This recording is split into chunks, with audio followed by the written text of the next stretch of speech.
I'll do a Candy Cane Classic recap, which we haven't had a chance to do. 315, we'll do a. I want to hear about you guys' Christmases. All right, and if you want to talk about Adam the Woo, just set it up. yeah, Or shoot it over whatever you want. Brady and Kevin Christmas.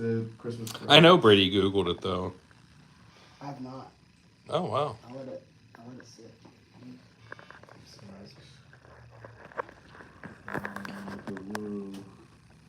He goes on at 3:30. I will do my Christmas saga.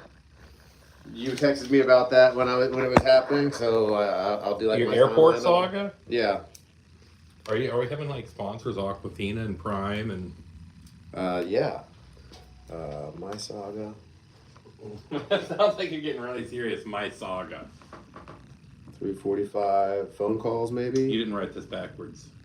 I took a picture and posted it on Facebook and tagged you guys a few minutes ago. Wonder if I could take a 4 picture of it and p.m. make Irish it backwards. Bill. You think that's possible? Like, flip the picture? Yeah. Yeah, you can do You can mirror flip it. Oh, okay. Here. Garrett, that's a proper term. 4:30 is the goat. That Heath Childs Brown. What's his name? Yeah, Heath Childs. You're gonna need a different thing because I gotta use that to mount my thing.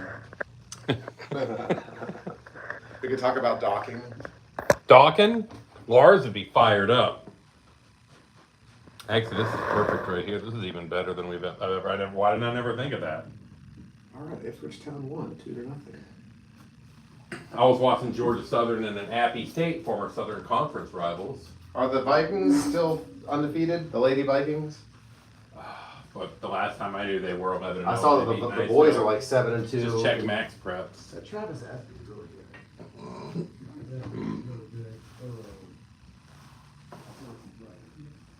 He wrote a good article on the boys basketball team in Baltimore. Are the girls still undefeated as far as you're aware? Yeah, I don't think they played since that. When is that basketball tournament? Does it start tonight? Yeah, and here's the thing. I was off, but Choctaw doesn't play tonight. They play 2 games tomorrow. We can talk about that in the next hour, in the 4 o'clock hour. That's so dumb. And the new coach said Pensacola Tech High School. So I don't know if it's PHS or West Florida Tech.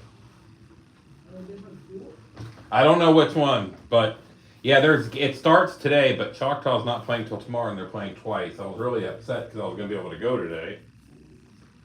It was 5 p.m. and 7:30 or something.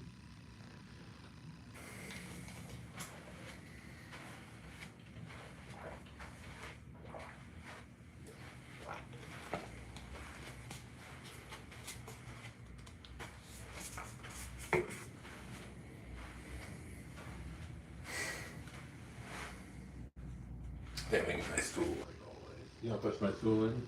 Yeah. You ever seen that Farrah Abraham video of? Yeah, that one. Yeah, I've seen it. I just learned about it today. I just knew about it because my girlfriend always used to watch Teen Mom, and she always used to shoot about her. Yeah. And then she told me what she started doing. I was like, well, not on an actual computer, just on Brady's phone. Brady, let me see your phone.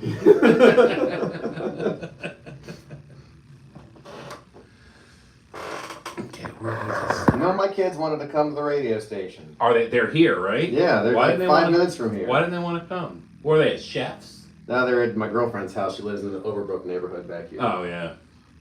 All right, so. Why did I ask if they were at chefs? I don't know. How silent were you? Hey, you kids want a snack? Bunch of faggots. They'd all come home with these shirts that said Joshua Stearns called me a faggot. I was thinking about going to Disney World and walking in, like half the people at Epcot have that shirt on. I wonder how much money you could make if you sold one of those shirts to everybody he's called that in his life. Okay, so. He'd never have to work again. Ooh, those 8 viewers went down to 1. No action, huh? So which one am I putting on? Does it matter? Oh, it doesn't matter. Nah, nobody listed anyway.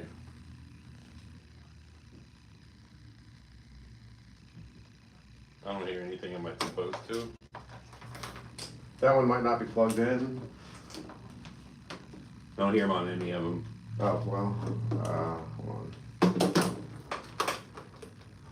It's like football season. Foosball season. Yeah, we probably should have checked this. I got nothing. Do you have nothing? I have nothing. I have nothing. I have that one. Nothing. Nothing. Where's this one? Oh, that one's. Here. There we go. Yeah, maybe we just need to plug ourselves in. I can hear something faintly, so that's good. That change anything? There we go. Oh, Whatever. There you go. that's good. A little bit louder. There you go. Right there. All right.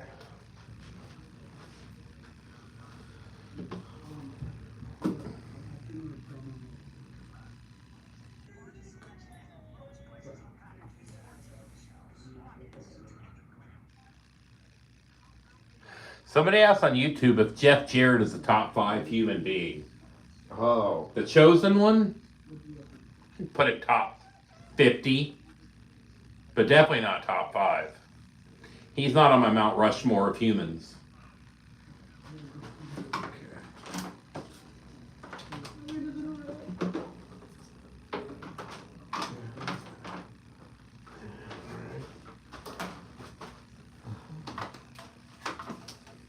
Just wait for Brady's hand signals. Yep. Nope. As soon as that was the most scripted thing I've ever seen. As soon as I said it, he How saw long? 1 minute. Either that or Appy States has scored and tied it up. What's up, everybody? Welcome to Fort Walton Beach. What we're doing. I guess we're gonna get low. Shorty got low. That's really zoomed in. Like how I know. Why is it so freaking Wow. zoomed in? I can't like zoom out. There we go. Aha! I was gonna say that. Let me plug this guy in. Don't get copyrighted.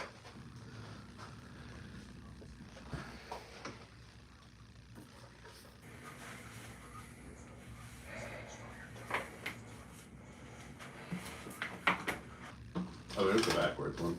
Yeah, there you go.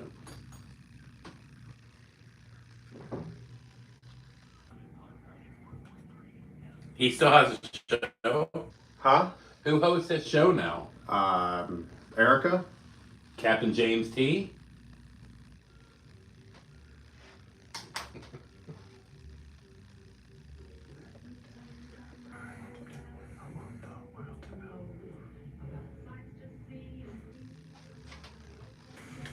Gulf of America. You gotta chase that.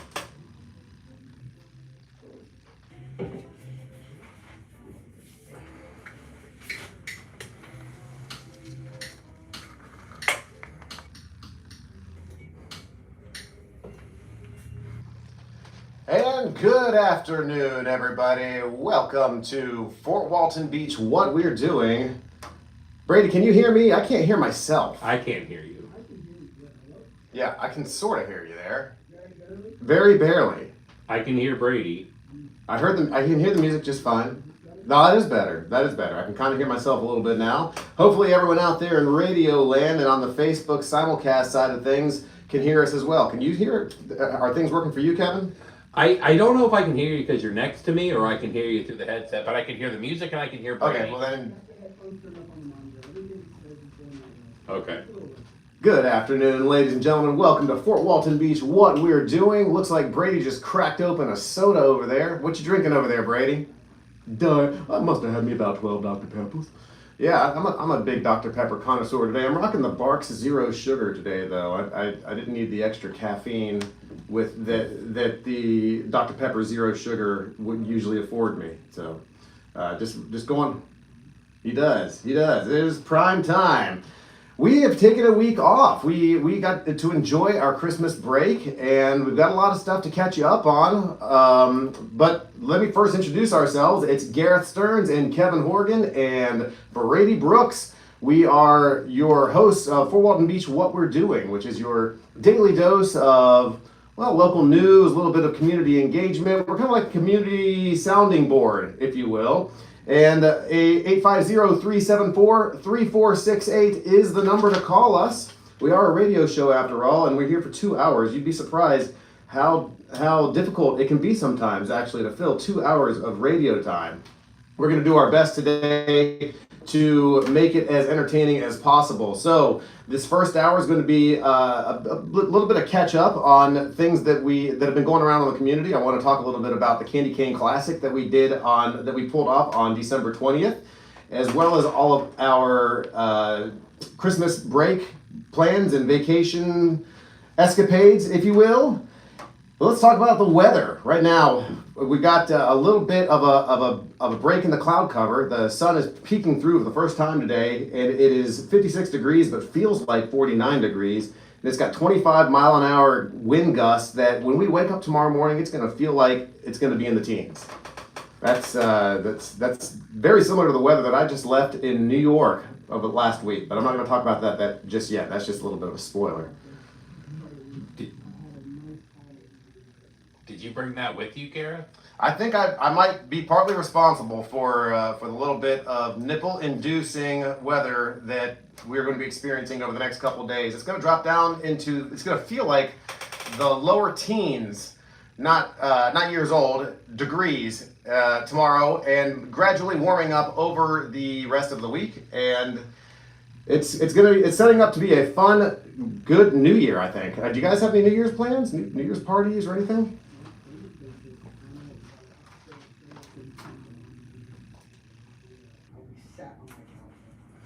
Now, I'm not a Stranger Things person. I watched maybe the first half of the first season, and then, I don't know, life got in the way. And it's not that I was disinterested. It's one of those shows one of many shows I need to come back to. But I did see that there's a little bit of controversy, I guess, in one of the most recent videos that dropped. One of the characters, maybe, I don't want to paraphrase. Can you tell me a little bit about that?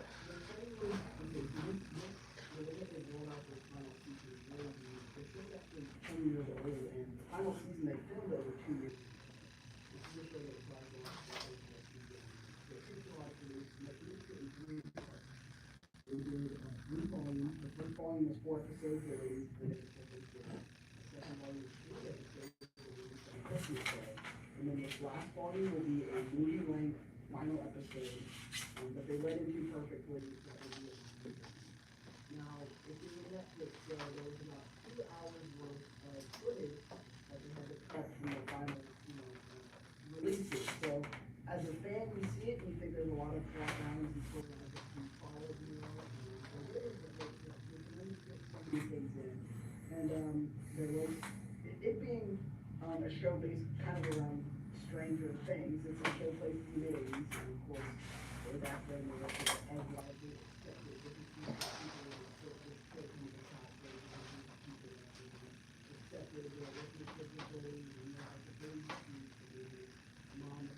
like the crazy mom on the block. So one of the guys comes out as gay because but that just happened to be something that the villain who uses your mind so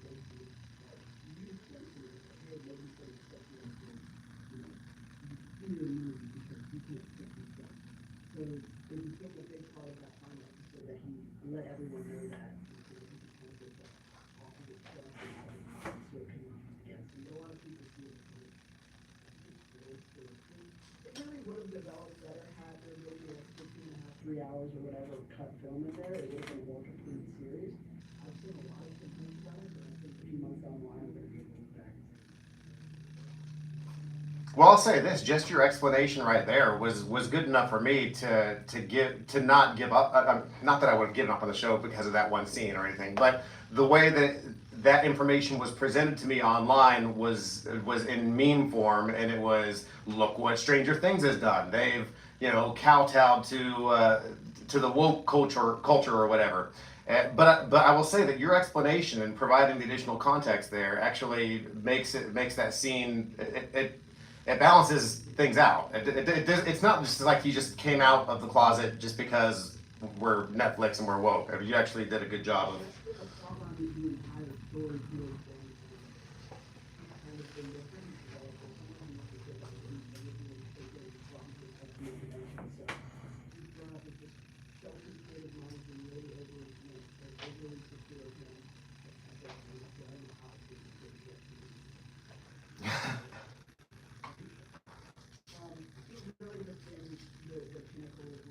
Be a weird, old, insecure. We finally just came out of left field. Everybody knew it the entire show. It just happened to be a scene where he finally came out. I thought it was a little cheesy how he got the whole group together. And even though Schnapp, the actor, who's also gay in real life, he was like, it kind of felt cheesy. I didn't know if it resonated with him. This is what the whole scene is based on. I think that's what kind of got lost amongst people is that they thought this was just this is what we were clear on. All right. I didn't know that Stranger Things would be on the bingo card, at least not this early in the show. But appreciate the context on that. Brady Brooks, you don't get that sort of hard-hitting coverage anywhere but here on Fort Walton Beach. What we're doing, your daily dose of local news, community engagement, a little bit of local history spread throughout.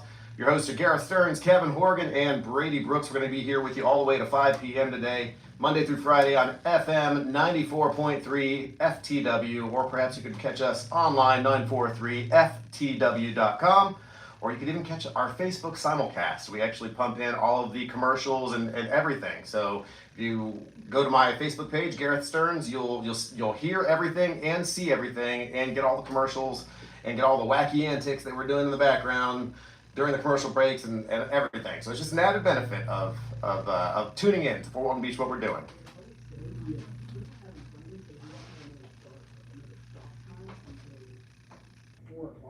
Oh.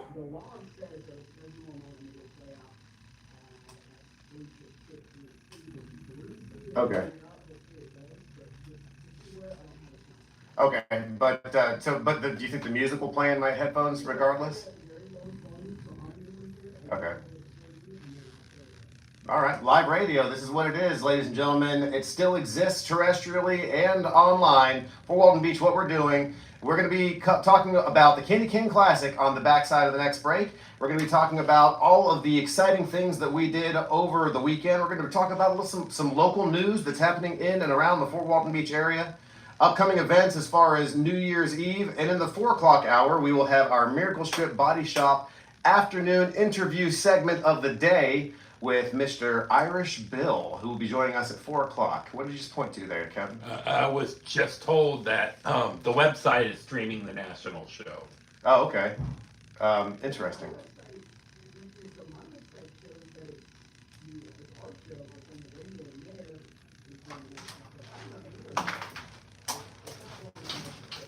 Right. Yeah, I mean, I don't know who we're talking to, but I've never seen Stranger Things. My daughter is a fanatic. She set up the schedule the same way you have. But one thing I do know about Stranger Things, besides the Demigorgon, if I'm saying that right, is the fact that we haven't been on the air. The popularity of that show is so high that it made a song from 1984, Master of Puppets, back onto the top 25 charts after 3 decades. That shows how popular the show is. Master of Puppets is very, very. You and I wore the heck out of it. Yeah, I mean, it's a classic to us. Now it's a classic to the younger generation because of Stranger Things. So I just got news from Ballpark Frank. Our radio broadcast, the first 15 minutes, was the national. No one was hearing our show on the radio local broadcast. We were on the national network. You know, it's on Facebook. You got everything. Well, I just had Frank check go to 94.3 on our little over-the-air radio here, and it was the national broadcast. So nothing that we've been saying online, over the air for this first segment was being heard over the radio. But it wasn't on Facebook because that's where we were. So it has been documented for posterity. Oh, it happened. It's true. Are we? Do we know if we're talking over the radio?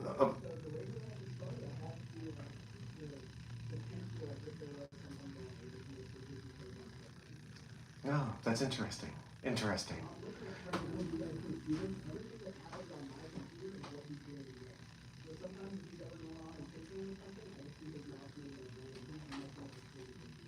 Right.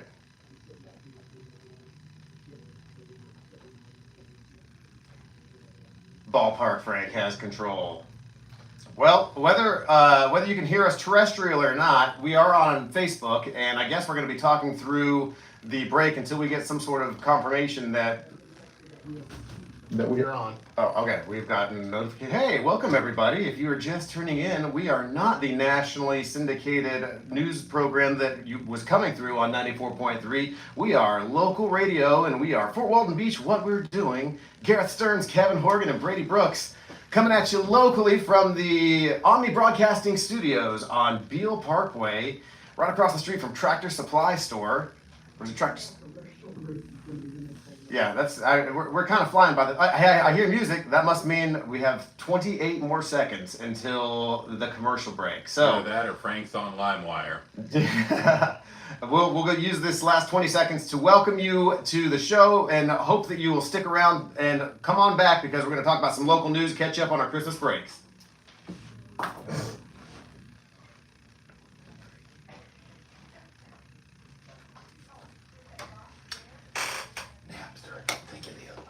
Napster. I couldn't think of the other one, so I said LimeWire. I use LimeWire. LimeWire's good. I had a LimeWire phase. Yeah. How many burned CDs did you have? I had Bear Share too. That was like I remember that. That was a. I don't know if I ever used that, but I remember that. I remember the piratesbay.org. Yeah, they all had like a similar interface. Yes. And I remember I learned all of the weird Dave Matthews versions of songs. Like Satellite was originally called After Her. I thought it was called Newport Light. Oh, Newport Light. It fits. Filterless. Well, that'd be strong. Tastes like menthol all day. Taking puffs and we're blowing smoke rings, yeah. Wasting time. Oh. 1 minute. Un momento.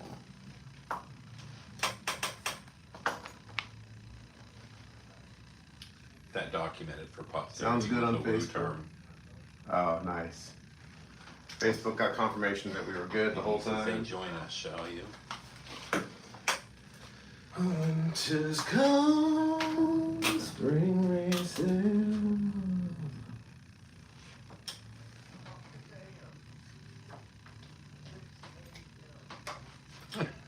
Yeah.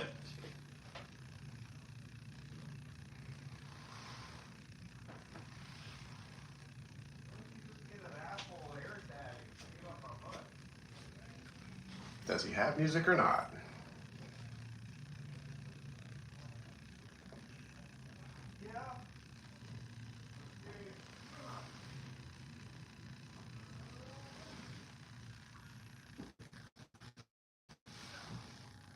Little Strokes action there.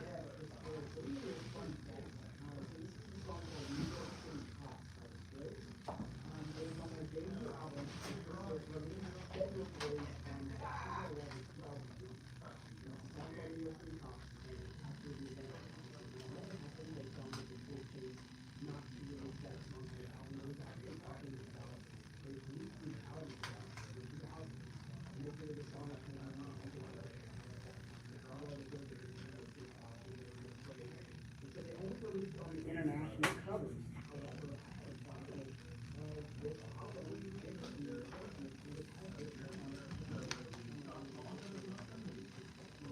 Oh, thank you. That's great, man. You are very consistent in your desire to share the Strokes with the Fort Walton Beach What We're Doing listener base. So appreciate it, man. My favorite show growing up was different Strokes. Little different though. You know, I just saw a news story that the little girl that was in a wheelchair, a very special episode of that show, died at the age of 57. I saw that this morning. I actually remembered her in some of the episodes as well. I took a moment to think to myself, wow, I can't believe she looked in rough shape as a child. She had a nice long life. So I have no idea how we ended up going down this rabbit hole, but welcome. Hopefully we're terrestrially over the radio. I have gotten confirmation via our Facebook listeners that our first segment was flawless in terms of being able to hear us. I can't say we didn't make mistakes or anything like that, but they did hear and see everything.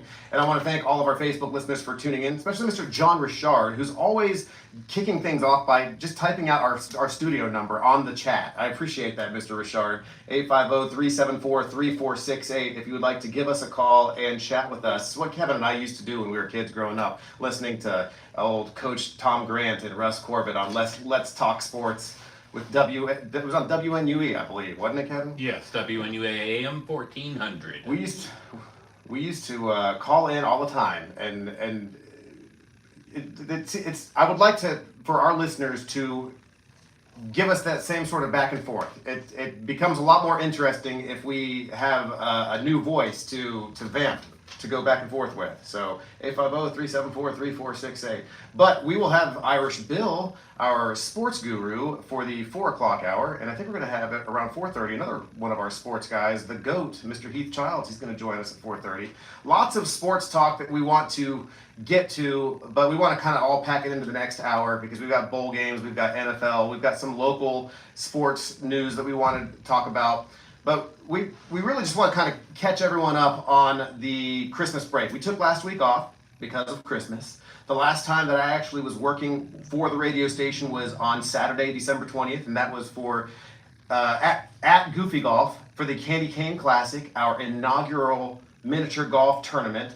And when I got to the property at 8 a.m. on Saturday, December 20th, I pulled up. I had shoe boxes and tons of stuff full of memorabilia because I had a little pop-up museum that I put on display in the local arcade. And I started just trekking these boxes into the arcade, and I'm passing by people that I know that I've sold hole sponsorships to, and they're setting up, decorating for their holes. And when it's never not going to be funny to say it that way. You like your shoulders bouncing in the background because you're laughing, and trying to suppress your laughter doesn't help either in my peripheral vision. But I remember having a distinct conversation with Katie Tate of Crab Island Tates when she was setting up, and I remember, oh God, I just want this day to be over with. And by the end of the tournament, I was wishing the day would not end. It was a complete 180 as far as my anxiety levels and fear of the event being a spectacular failure. And it just turned out to be 180 degrees in the opposite direction. I had multiple businesses from around Okaloosa County decorating their sponsored holes on the course at Goofy Golf, and the lengths that they went to add flair to their space was amazing. And we had about 32 teams participating, and we had trophies on display, 3 of them, 3rd place, 2nd place, 1st place, created for us by the Trophy Center. And we're going to have the Trophy Center in here. Mike from the Trophy Center is going to be a guest on this show next week. I want to lift him up. They've been in business since 1978. They gave us some terrific, excellent trophies. Thank you so much for sponsoring the Candy Cane Classic, Mike, over at the Trophy Center. But yeah, it was just a tremendous event. Santa Claus was there. This was we had Fresh Start for Children and Families was our partner that we were partnering with to give a portion of the proceeds to. We were able to raise a nice chunk of change for Fresh Start for Children and Families. And it was just a really, really cool event, getting the community to come together like that. We had a lot of positive feedback, people saying that they were definitely going to come back again next year, and offering words of encouragement and ideas for how we can make the event even better next year.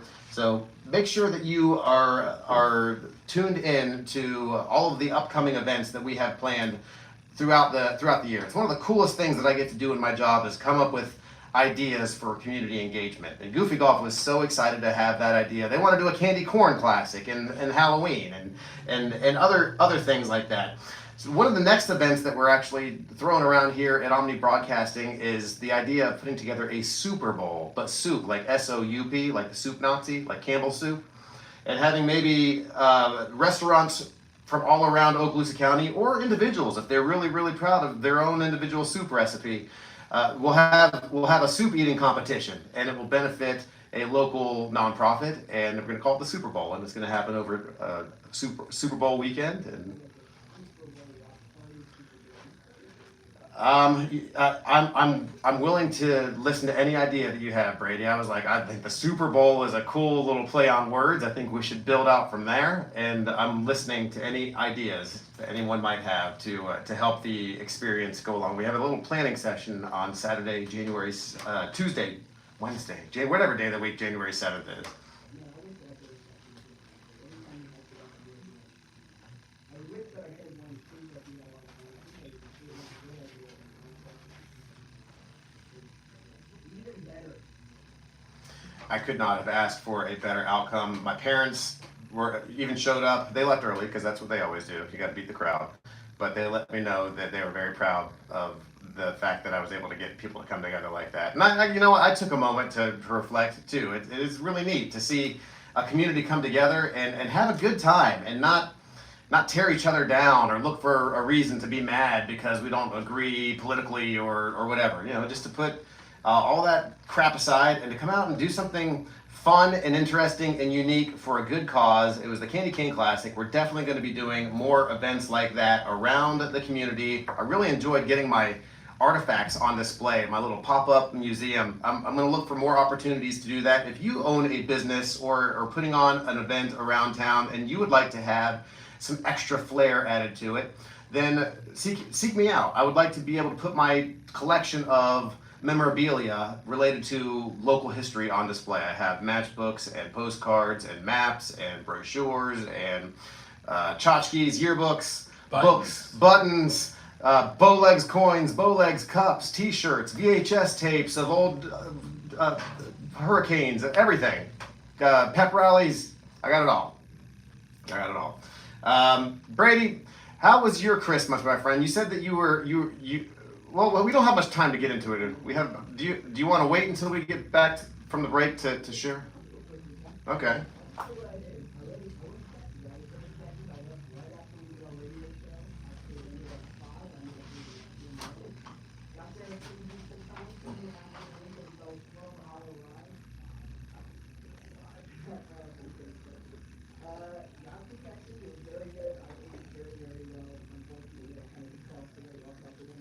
Put on about 6 pounds in 7 days, so that was a super I saw you riding around a dune buggy or something. You got some sort of new.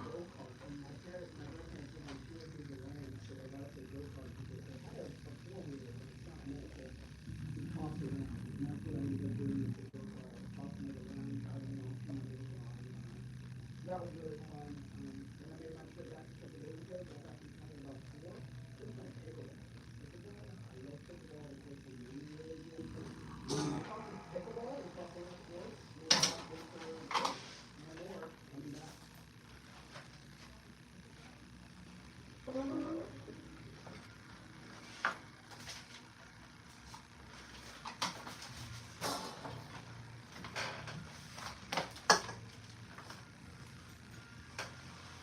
Okay. Got 13 viewers. It's not bad. I guess what Irishville shoot about Marcus Freeman getting a big contract extension today. Yeah, I'm sure he will. Yeah, I'm surprised he turned down NFL offers. Yeah. Kirby Smart did too, apparently. 5 minutes. Man, I don't have enough. Or he's considering Barry Windham, so he's doing the Five Horsemen. I want to get like a Barry Horowitz interview or it's like some jobber to come in and Reach out, you know, freaking Fred Ottman on or the Facebook. Armstrongs. Very, I know him. I can maybe.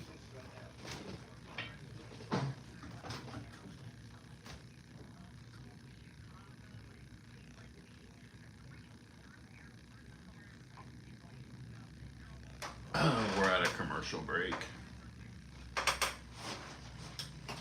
There will be Woo Talk.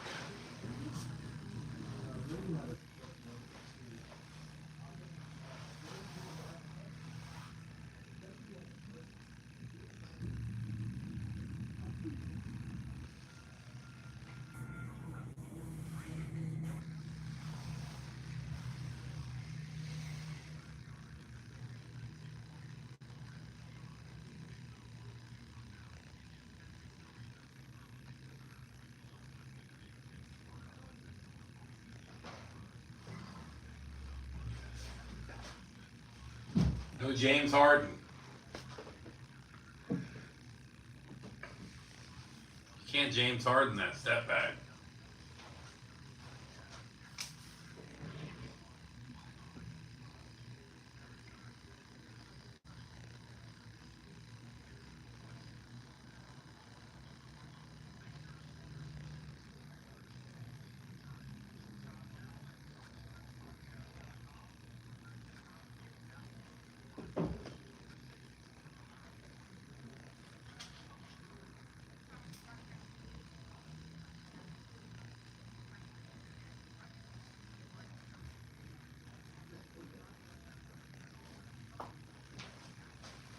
Let's see if he notices.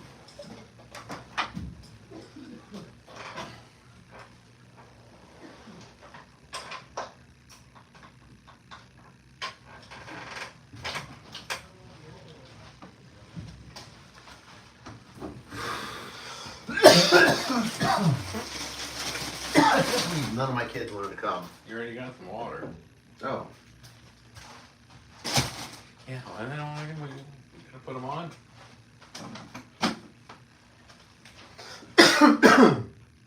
Guess you're not cool. You're not cool. Your gig's not cool. So then 2 minutes. they could have made a TikTok. Pooping in public. I hate that. I do everything I can to avoid that. The things I've done in my life That to Farrah avoid that. that Farrah Abraham video was just nuts. There's two actually. I I've heard. Somebody told me that there's two. I haven't seen it. I learned about it because there was a Burt Kreischer podcast and Right. someone was telling him about it and they showed him, but all you could see was his reaction. And I Right. was so disappointed. You know who else has one? Sonny from WWE. Like a shit video? No, just a regular. Oh. You know. Oh, well, no, I'm talking about, you don't know what video I'm talking about. No. Farrah I just know Abraham is selling jars of shit. that- Oh. And she took a 2-foot-long snaky shit and What? like filmed herself doing it. She's spreading it I wonder what for she your ate. viewers. Huh? Wonder what she ate, like a foot I don't long hot know, dog, but or- she was holding it in for at least a week. That's And impressive. it was very impressive. Very It was- impressive. It was 2 distinct foot-long pieces. And what are those going for? I Just out of curiosity. You know, I'm it's- asking for a it's- friend. I thought you know about the other videos. I was like, I've seen them. 1 minute. I've heard about those. But yes, Sunny has one, but not Scat's where it's at.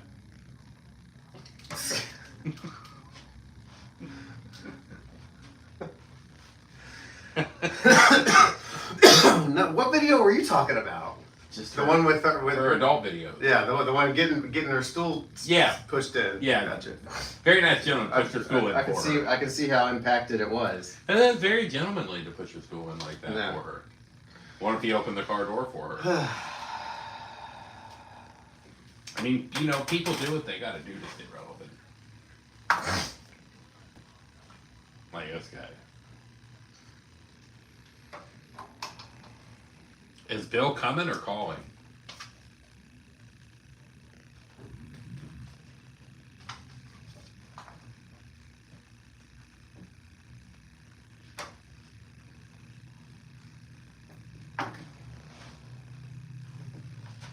Do the air drumming.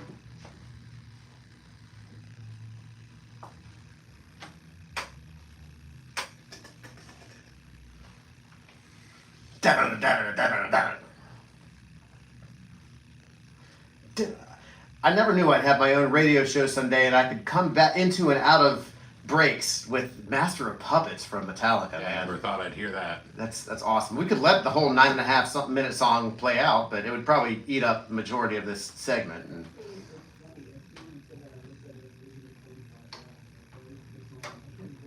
yeah, that tracks. You're listening to not only Metallica, but Gareth Stearns, Kevin Horgan, and Brady Brooks, your hosts of Fort Walton Beach, What We're Doing, your 2-hour daily dose of local news, community engagement, And a little bit of everything, really. My favorite is the local history part. I would love for you to give us a call and interact with us. The phone call for the studio is 850-374-3468. Thank you for listening. Thank you for tuning in online. Thank you for tuning in on our Facebook simulcast. You can, if you're watching on my Facebook page, you'll hear everything during the breaks. You'll see us in going into and out of. If you're a good lip reader, you would have been very entertained during the last break. But all the commercials come through, so there's a benefit to advertising on my show because it gets broadcast in multiple different ways. And we'll be joined in the 4 o'clock hour by Irish Bill, our resident sports guru, for our Miracle Strip Body Shop afternoon interview segment of the day. Brought to you by Miracle Strip Body Shop over there on Racetrack Road, serving customers since 1966. There aren't too many businesses in Fort Walton Beach that have been around since 1966. Can you name 5 off the top of your head, Kevin? 1966. Ooh, how did you even know Are about they Del still here? Shams? Ones that are still here? Ones that are still here? Yeah, still operating. There's a Del Champ still operating? No, I know. I'm just impressed that he even knew knew about Del Shams. I would guess the Golfarium. That's a good one. Yep. 1956, 1956, I believe, was their first year. Might have been something 55. over there by the block. I don't know what, but I'm sure there's something over there by the block. Tony Biggett's transmission, maybe. Ooh, I was just talking to Scott Holtz this morning. He asked me to get. He was a wide receiver for the Fort Walton Beach State Championship team in 1991. He was over at Tony Biggett's transmission, and it's ironic that you brought him up because I hadn't thought about that in a long. And they've been serving the area since the mid '80s, about 40 years easily. And Tony over at Tony Biggett's was saying he would like to have a copy of the commercial that they used to run on like local programs, like on Channel 6, the local station that they had around here. It was probably recorded by the Peterman Corporation. And I told him I don't have a copy of that commercial, but I would definitely be on the lookout for it. I'm always interested in popping in old VHS tapes that were used to record local shows from this area back in the day.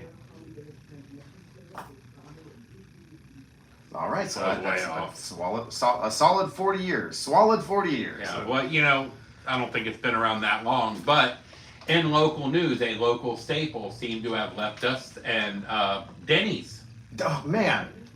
Denny's is closed. Up and vanished like a fart in the wind. And I will just say I work in the general vicinity of Denny's, and I have reached my breaking point of people coming in and saying, "Why is Denny's closed?" And when I say I don't know, I don't work at Denny's, that is not good enough. Well, apparently the Denny's here is owned by the same people that own the Denny's in Pensacola, and I had heard that the Pensacola Denny's closed abruptly a few weeks before our Denny's did, so it kind of foreshadowed it, and the workers at neither location were given any sort of warning about this, and it's just really unfortunate. I think I had heard or read somewhere that it was the same ownership as the people that owned the Burger King and Del Taco franchises that also closed. Yes, but I can tell you I was in Pensacola last Friday. The Denny's looked to be open and very busy. Well, I mean, the Denny's franchise is not closed. I do enjoy a good Grand Slam breakfast for every now and then. And I do know that I knew he did, I don't know if he still does. I know there's a lot of Denny's franchise owned by Dikembe Mutombo. So not only do we not have Denny's, we don't have Del Taco, every Burger King in town has closed, and as of yesterday, every Wendy's has also closed, except for the one on Racetrack Road. That is the only Wendy's remaining. The one on Mary Esther Cutoff has closed, and to my knowledge, the one on Eglin Parkway is also closed as well. Small Sliders doing that well.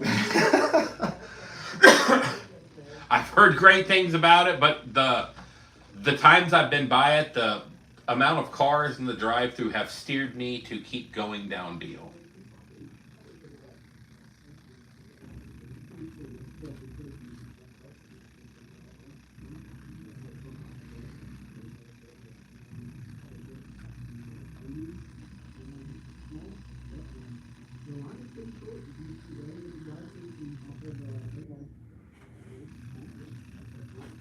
That's great. That's great to hear. Do you ever feel like you're cheating on Chick-fil-A whenever you eat at other establishments? Because for full disclosure, you work at the local Chick-fil-A establishment. But it's not a chicken place, though, so.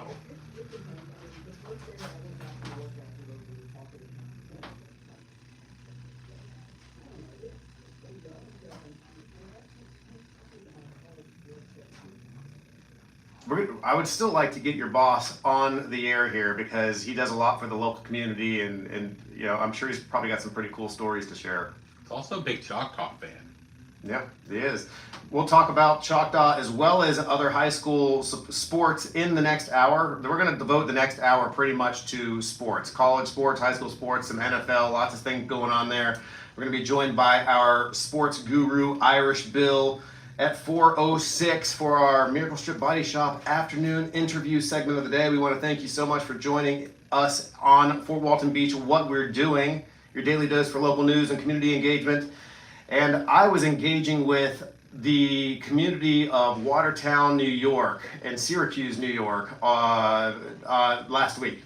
So after the Candy Cane Classic, I was finally able to mentally go on vacation, and I took a day to get some sleep, and then I drove my car up to Greensboro, North Carolina, which is where my kids live. And I basically staged my car there because I knew that I would have to drive them back. So the first half of my Christmas break was going to be spent in Watertown, New York with my girlfriend and her family. And this is upstate New York, almost in Canada, north of Buffalo, okay? And I drove my car there, left it, and flew out of Greensboro into Watertown, New York. Watertown, New York's airport is an essential air service airport, which basically means they are subsidized. They get subsidized flights daily from a domestic air carrier. It's a losing proposition, basically. They don't make any money, but because they're geographically far away from a big metropolitan area, in order to keep their residents connected to the greater parts of the region, there are airports spread throughout the country that are known as EAS airports, or Essential Air Service, and it's essentially a loss leader for the local airports. And I see the 1 minute, so I'm just kind of setting this up so I can go into the story after this. But an essential air service airport means that there are very few flights in, very few flights out. If there is an issue with your plane, whether it's weather related or mechanical, you generally have very, very few options to work with. This is the second time I had ever gone to Watertown. I had visited my girlfriend's family in July, and we experienced very much difficulties getting back. It was a blue sky day, not a cloud in the sky. This is back in July, and we were delayed by about 12 hours. And I remember thinking, wow, if we can get through this, we can get through anything. Well, I decided to take the risk and travel up to Watertown, New York over Christmas break once again. And I experienced not only, I kind of similar circumstances, and you can actually turn the volume up to 11 on those. And I'm going to share my saga of my traveling experience. It's almost movie screenplay worthy, and I'll share that with you all in the next segment. Also want to hear your little segment about a local YouTuber that you were, Kevin, arranging for us to interview, and then something happened there that gummed up the works. You're listening to Gareth Stearns, Kevin Horgan, and Brady Brooks for Walton Beach, What We're Doing. Stick around. Okay.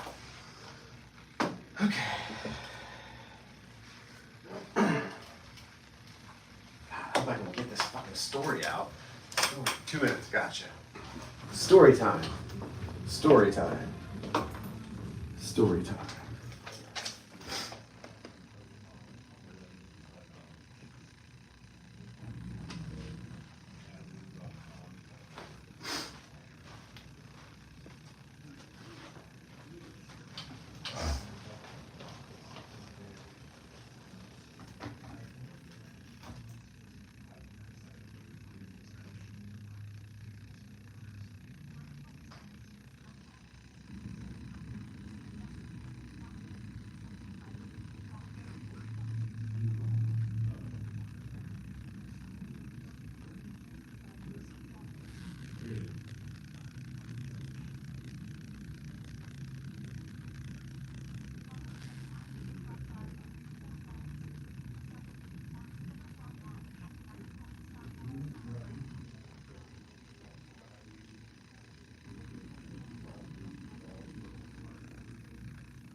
try to get his dad on, Mr. DeLuise. Hmm?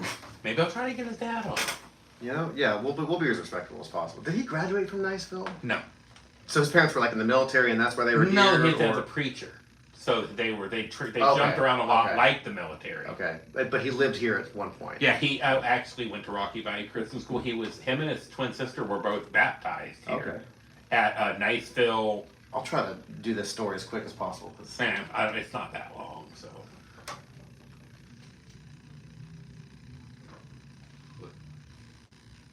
You don't hear it? Oh. Okay, well, good way to cut it off there at the very end. Yeah, so we're going to get into that in a second, but I did start a story going into the break, and you're listening to Fort Walton Beach, What We're Doing. Gareth Stearns, Kevin Horgan, and Brady Brooks. Your phone number to reach the studio, 850-374-3468. When we went to break, I was filling you all in on my holiday break. I went to Watertown, New York. My trip in to this very small airport was uninterrupted. It was lickety split. I landed, and it was night and day difference from the way that we exited Watertown in July when we had that 12-hour delay, and I couldn't believe it. So I got to enjoy a wonderful Christmas in Watertown with my girlfriend and her parents and her extended family. And we got a little bit of snow on Christmas Day. It was very light snow. It was very kind of just a flake or two here or there, but it happened. And I know if I had seen that in Florida, I definitely would have counted it as a white Christmas. So it's going down in my book as a white Christmas. Then the next day, the day after Christmas, is the day that I was traveling back here. And my girlfriend actually hasn't made it back yet. She's traveling back tonight. But the day after Christmas, we woke up at 3:30 in the morning and drove me to the Watertown airport so that I could board my plane at 5:30. So we got to the airport at 5 a.m. I was going to board the plane at 5:30. I got an email notification saying, "Oh, we've got a mechanical issue with your plane. You are now delayed 6 hours." So I knew how this story was going to end. I had already experienced it once. So I had nothing but time. So I pulled out my phone. I had a full charge, and I just started documenting everything. I figured that it was going to be a long day, and I was going to make sure that I shared everything with all of the people that follow me on Facebook, which isn't that many, but enough to make it worth doing, I guess. And I ended up posting probably 17 videos throughout the entire day because it was just setback after setback after setback. What initially was a 2-hour delay turned into a 6-hour delay, and then right before we were getting ready to board that plane, after I had waited 5.5 hours at that airport, I get another email saying my connecting flight in Philadelphia has been canceled due to inclement weather, and I have been rebooked through Watertown the next day. They wanted me to come back the next morning again at 6 a.m., and they would not have me back into Greensboro, North Carolina that following evening. So basically, I arrived at the airport at 5 a.m. In the morning, and 6 hours later, I was told that I would not be landing in my Greensboro destination until 36 hours later. So I said, that's no good for me. I got to drive. I'm in Greensboro to get my kids and drive 10 hours back to Florida. So what else can you do for me? So they said, well, we can get you a flight out of Syracuse if you can get there. I said, that's great. They said, here, we use Yellow Cab as our vendor. That's fine. I'll call Yellow Cab. So I called Yellow Cab, and they never called me back. I left a voicemail. I got nothing. I waited for 45 minutes, and I was like, well, it's time to crap or get off the pot. So I gave my girlfriend a call, and it was a bonus of the day. I got another opportunity to see my girlfriend, but she had to drive me 1 hour to Syracuse, and it's starting to snow at this point. Like the inclement weather that canceled the Philly flight, my connection is starting to set in here in Syracuse. So I drive the hour to Syracuse, and she lets me out, and she gets home just fine. Thank you for the ride, Jessica. But the bottom starts to fall out of the sky, and I've got a couple hours before my flight, but I've never been at an airport when in the middle of a snowstorm like this. I had no idea if anything could even get out, and I had a very short connection in Greensboro, and they kept pushing the flight back and back and back to the point where I ended up buying a train ticket, because if I could have just gotten from Syracuse to Charlotte, then if I was going to miss my connection, they had me on standby for about 9 flights. There was just no seats available. The only guaranteed way they could get me in from Charlotte to Greensboro would have been the next evening as well. So I had looked into getting a train ticket the next morning, and to cut a long story short, which is almost impossible for me to do, I ended up getting into Greensboro at the very last possible minute, but my bag didn't make it. So I had to come back. I had to get a hotel room in Greensboro, spend the night, wait till the next morning so that I could get my bag, and then take my kids to Fort Walton Beach, 10-hour drive from Greensboro. And went to the airport the next morning, and lo and behold, the bag did not make it. It got delayed, so I had to wait a little longer. And I ultimately did not make it back into Fort Walton Beach until about noon the next day. So about 54 hours was my total travel time. Now, Gareth, I'm assuming you in no way expected your bag to make it at this point. No, I didn't. Well, I mean, I expected it to be on that first flight the next day, for sure. I guess at that point, I shouldn't have expected That's anything. kind of what I meant. You know? But it was just one of those things where you were trapped. You become a hostage. I played it up as if I was in a correctional institution. That was the character in which I was embodying with many of my videos, and it seemed to keep the people entertained, and it gave me something to do throughout the day. Now, at any point during that process did you feel like the mom from Home Alone? It was definitely Hollywood script-like. I mean, people were tagging me in planes, trains, and automobile memes and everything. It was good stuff. Now, we came back from break to music from Adam the Woo, who is a YouTuber, very famous, who has had a very popular YouTube channel, probably for going on 10, 12 years 15. or so, 15 years. And I want to do him justice, so I'm going to turn it over to Kevin and let you do, you give the backstory here. So I've been a big Adam the Woo fan. I have been watching him for 15 years since day one. He releases daily videos. He had around 3 million subscribers between his two channels. He was a urban explorer. He was a Disney World theme park vlogger. He was very into nostalgia, very, very documented movie and television show locations. And love those. I mean, videos. he was the first person to find the staircase that they used in that scene from Back to the Future 2. You're right. At the Enchantment Under the Sea dance? No, when they're chasing him in Biff's Pleasure Palace in part 2, the staircase. Adam was the first person to actually find that it's a parking garage of a Marriott hotel outside of at Anaheim. It's crazy that the angles that he was able to match up in certain movies, even obscure filming locations. He was doing this before it was kind of normal for people to do. And I really think that's what brought him to the dance, was the fact that he was the first person really to get out there and do all this stuff. I mean, his National Lampoon's Vacation Locations video, I mean, he found the exact spot where Ellen said, "Clark, don't you want to look at the Grand Canyon, honey?" Yeah. All right, let's go. He nods his head a little bit. But anyways, Adam the Woo passed away on December 22nd at 51 years old. Very sad day for the YouTube community. I was quite surprised. It was reported by the likes of TMZ, People Magazine, Us Weekly, the New York Post, the Los Angeles Times. So I think Adam was a little bit bigger than even I thought he was, and I think Adam would have been quite tickled to see that he was had that much notoriety where he was going to be, recognized by huge media outlets like that. And one of the reasons why we're talking about him in general is because he has a local connection to this area. Yes, Adam the Woo was born in Tupelo, Mississippi, but he moved to Niceville at a very young age. He attended Rocky Bayou Christian School.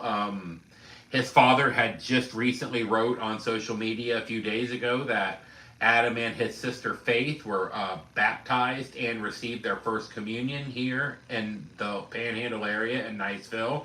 Adam has made videos at the aforementioned Goofy Golf, very nostalgic videos about, growing up here in this area.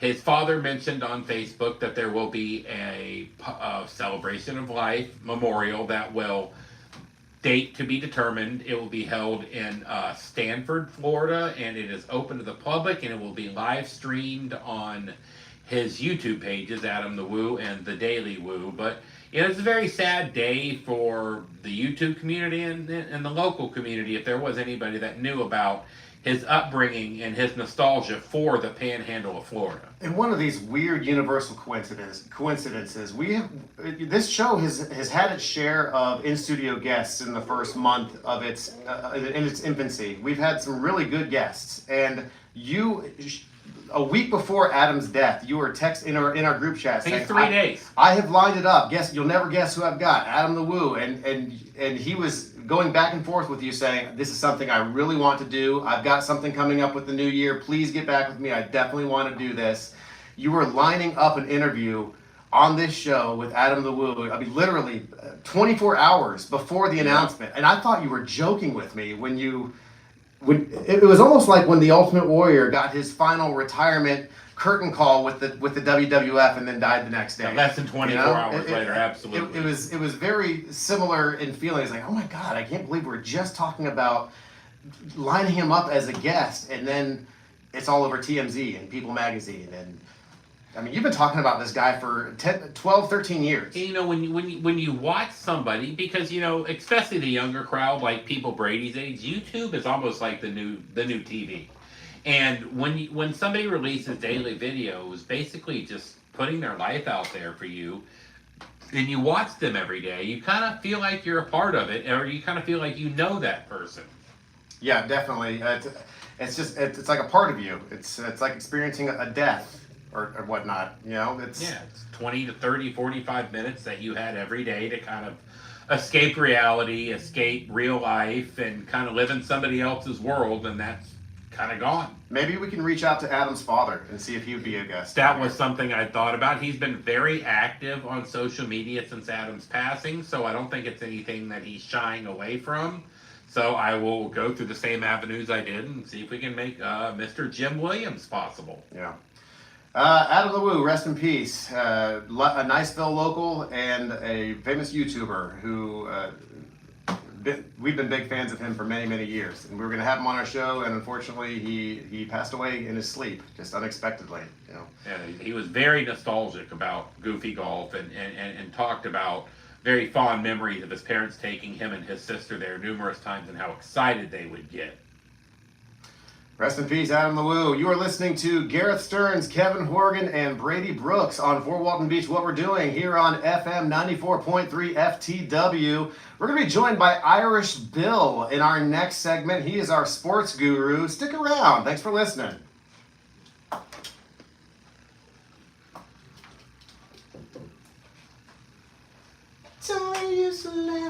Now, can we call it the Irish Bill Mafia? Like Bill's Mafia? Irish Bill Mafia? Do you have Irish Bill's number?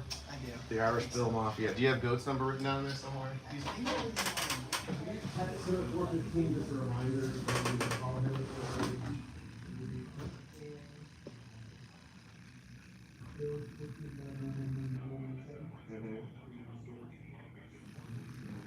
Wants a reminder text before 15.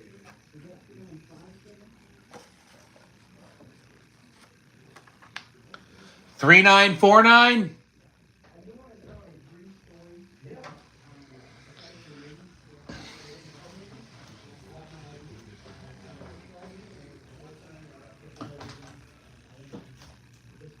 Okay, all right, I like that.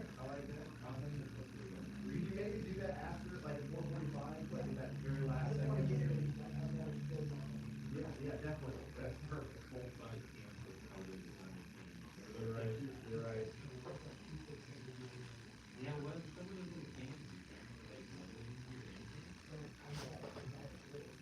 I guarantee you that my sister today got sick of fighting that drink. I haven't had it in so long, it sounds good. Getting that 30-minute count for songs, like it is so hard at first. Late night chicken. Eating it without the throat.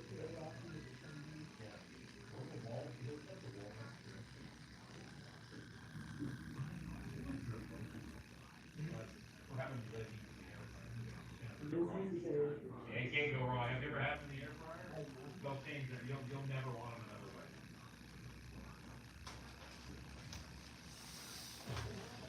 You'll never want hot dogs another way if you haven't had them in the air fryer. Or once you do have them in the air fryer, you'll never want to have them any other way again. Garrett's Facebook people, do you guys cook hot dogs in the air fryer? Totally changes the game.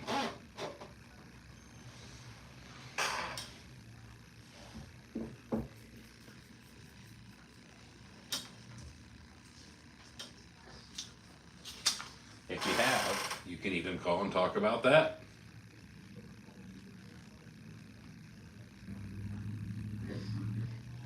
I can see there's 6 of you, and I know you've eaten hot dogs.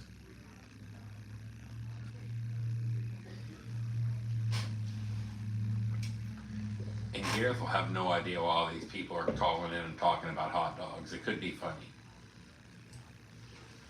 You know, we'll finish the show. Who's like, why are all these people talking about hot dogs?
I still have it. I still have that radio. Do you really? I still have it in my room. That was a more sophisticated phone that did frequency hopping. Look at you wearing Tommy Bahama. So, An $80 t-shirt he's got on. Tommy Bahama, right? I listened to some girls' conversations when I was a little kid. Some Yeah. TV Yeah. girls' conversations. Like Oh, it was big time.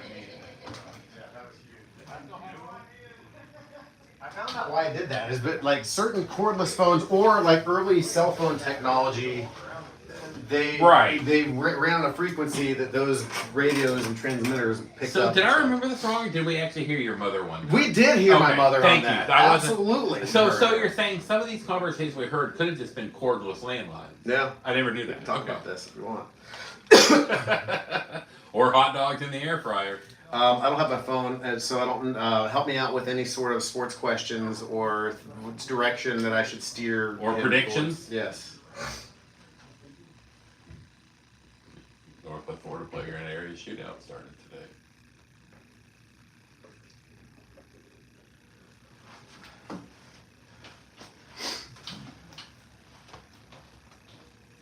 You got Bill on the line? You texted at 4:15 and then at 4:30. Hi, Jessica.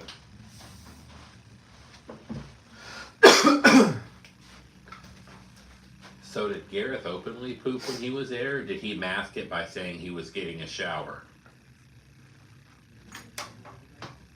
Hi, Jessica. I love you. I hope she answers my question. Huh? Can she hear me? No. Dang it. No. Maybe she can read lips though. Or do you know? Can you do sign language? I only know one word, and it's not. Oh.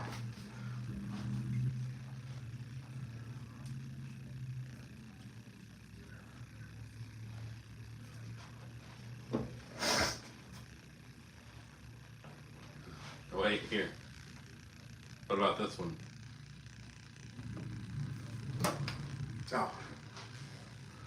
Oh. Wait. I know. It doesn't take much.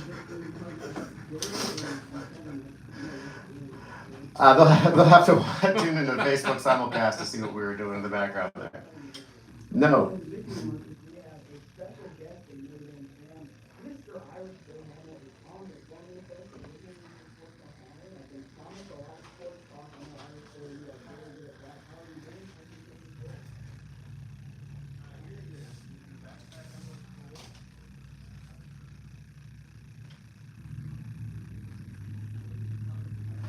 Irish Bill, how are you doing, my friend? Happy New Year, Merry Christmas Kwanzaa, and a Happy Festivus. Yeah. Well, let's talk a little bit about Notre Dame. It looks like your coach has signed himself to an extension, has he not?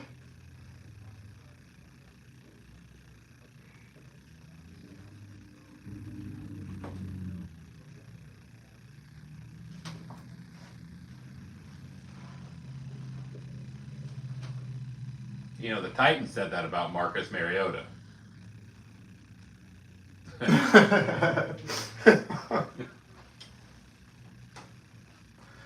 Very true. What can you tell us about some of the games that have already happened, that have already taken place? Some of these minor bowl games. Has anything stuck out to you? And of course, we've got the FCS playoffs as well. One of our Facebook listeners, Ms. Shirley Thurber Godbold, wants to make sure that you talk about this FCS championship that's going to be taking place as well.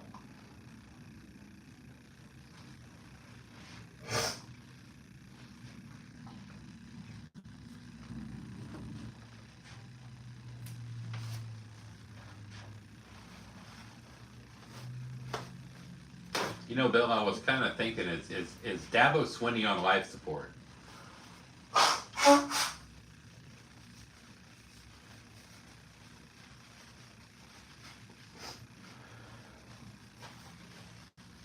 I've always felt that the service academy should be able to destroy every football team. I've always wondered why all the service academies have Division I programs except for the Marines. Well, the Coast Guard Academy is Division III. Okay, so everybody does have a program but the Marines. Yeah, even the Merchant Marines.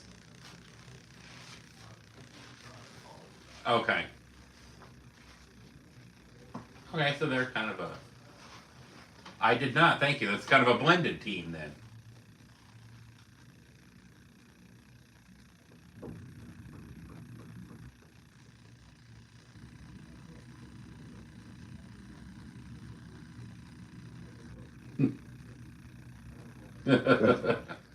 That's right. I think a lot of us only remember that "you can't handle the truth" line. So that's a good reference there.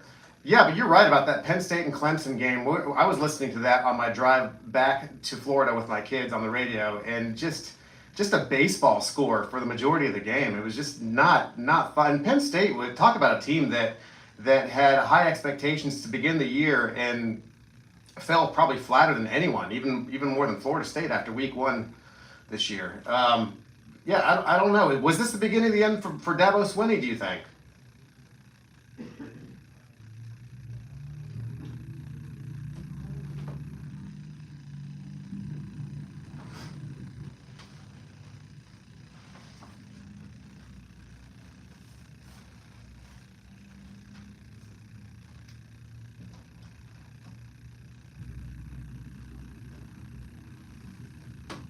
Yeah, in my opinion, that was, I think, the best bowl game of the year. Just to switch gears a little bit, Bill, I know you got your finger on the pulse of Navarre, Santa Rosa County.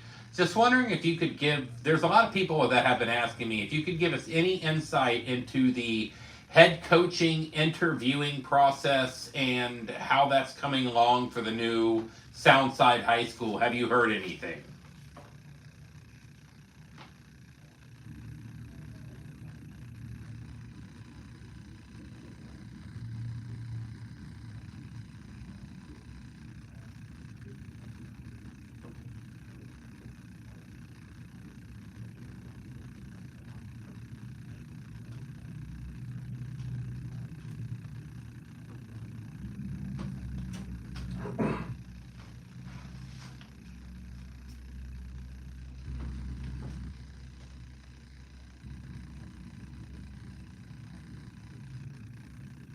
Well, I can tell you what, if it's Jay Walls, that's really going to throw a monkey wrench in Santa Rosa County.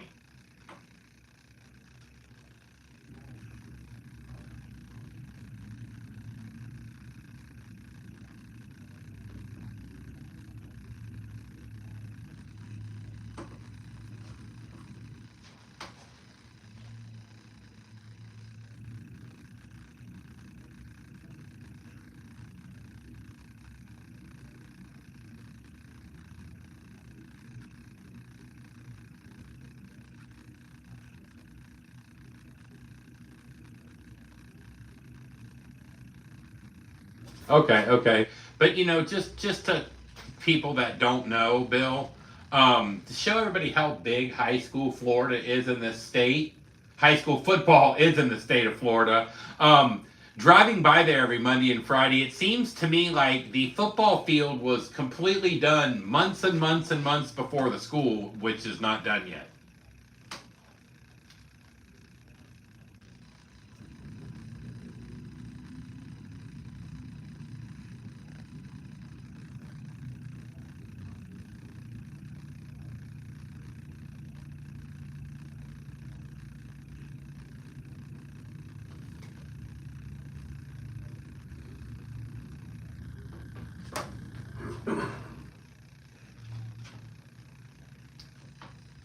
And I'm kind of surprised. I mean, I know that you have to do it for all the schools, but I'm kind of surprised Golf Breeze hasn't done that with the budget they have.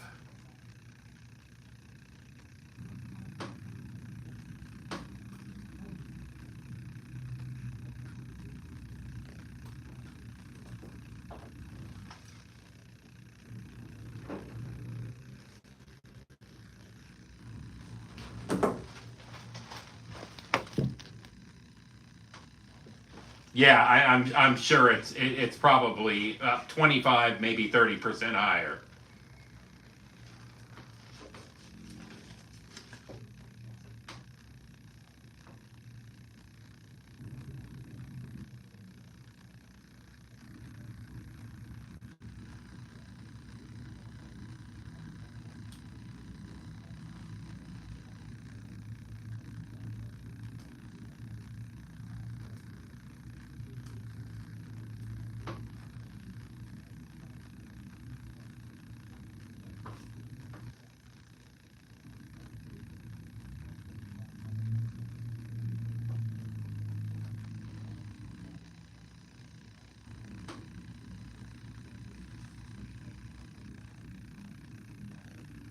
That's awesome. That's awesome. I was always never an Indiana fan, always a huge Calvert Cheney fan.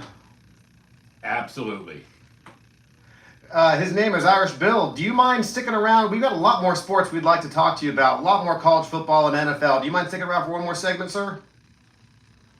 All right, that's Irish Bill. And for Gareth Stearns and Kevin Horgan and Brady Brooks, we are Fort Walton Beach. What we're doing. Stick around. So Goat is sick. So he's out for 4:30. So I think it's COVID. it's I'm trying to think of a goat disease. It's foot and mouth disease.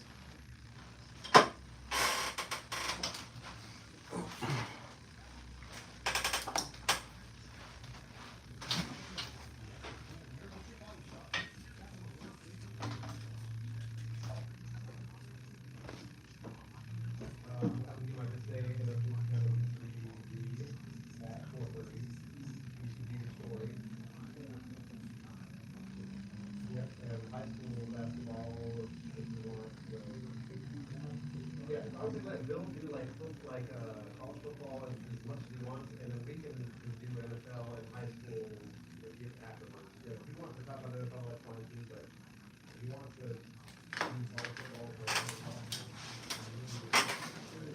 I didn't have time to write it backwards. Bottom says getting a shower. But if you could just say yes or no.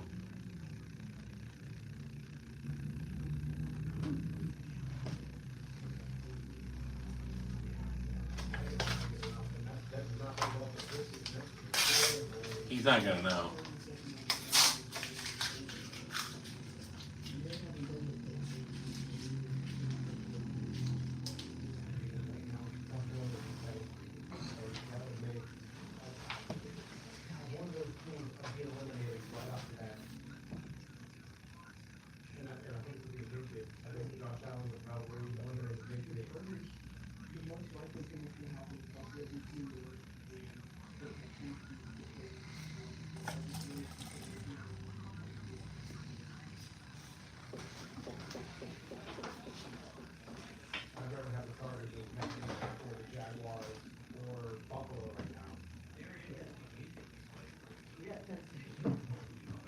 Back to the Future. Yeah, Back to the Future. Marty. Very interesting music. Oh, we're back.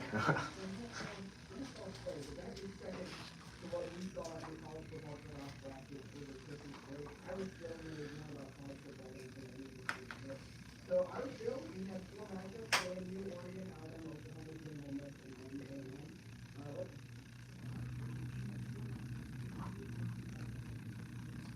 and Mm-hmm.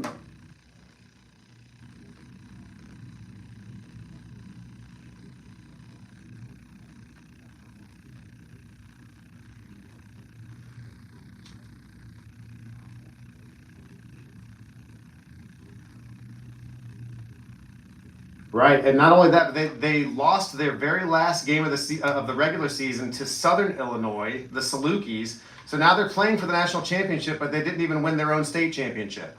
Yeah, they were beaten by Montana and Brian Ayotte's son.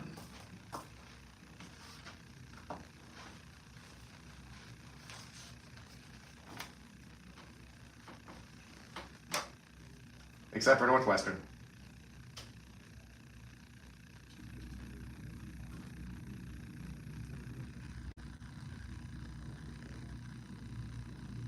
Anytime you can get a win over the Chippewas, that's something to brag about. Jim McElwain less Chippewas. Yeah. So who's your pick in that game? Do you think the Redbirds are going to continue with the upset, or do you think that's going to go to the Grizzlies of Montana State?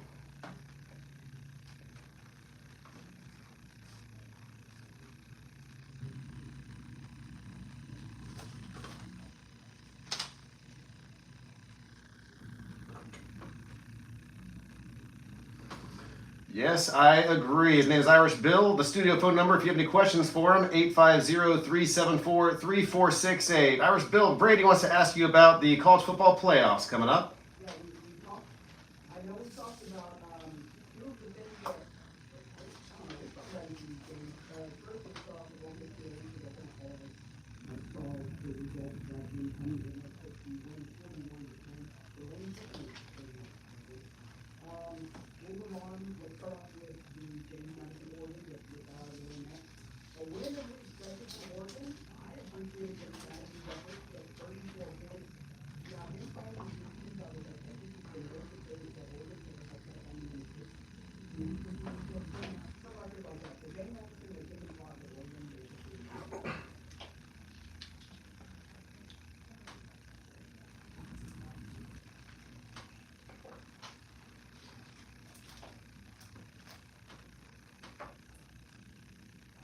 Yeah, looking at that Oregon defense, I think Furman probably could have put up 21 against them.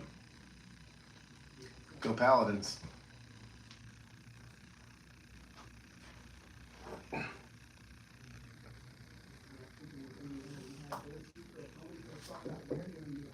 Crimson Tide for the Oklahoma Sooners and got their get back for their loss earlier in the season. They won 34-24.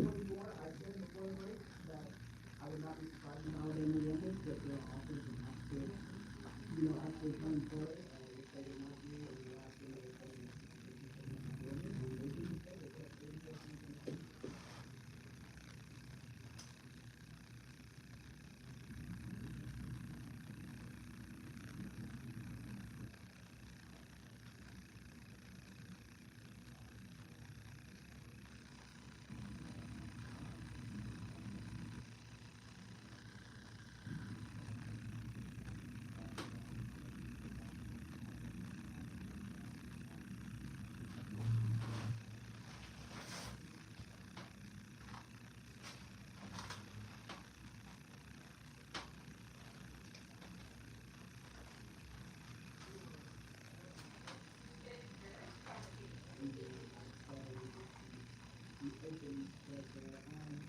The Indiana team just blows my mind. Fernando Mendoza has had just an incredible season. He was, of course, a transfer from Cal, and Cal, fun fact, was one of two teams that FSU somehow managed to beat last year. It still boggles my mind that FSU was able to beat a Fernando Mendoza-led Cal team last year.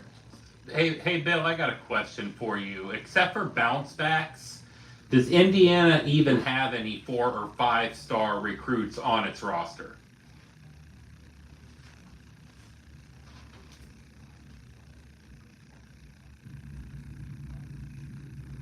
And I'm sure Alabama has upwards of, what, 25 stars?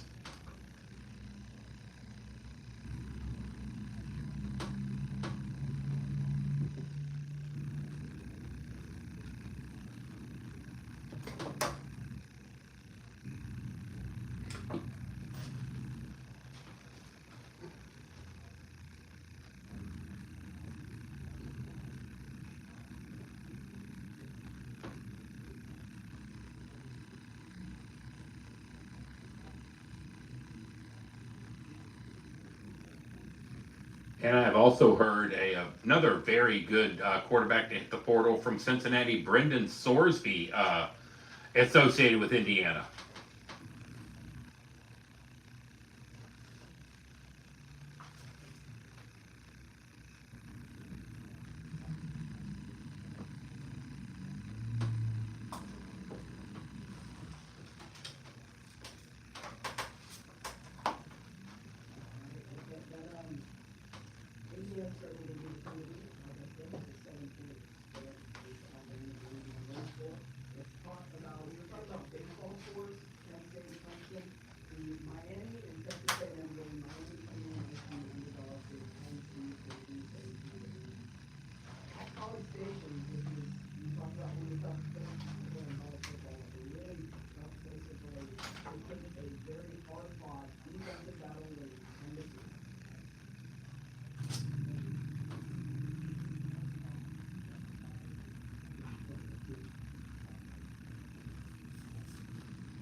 You know, Bill, I made a comment to one of my cousins during that game that I have seen middle school games more exciting than that one.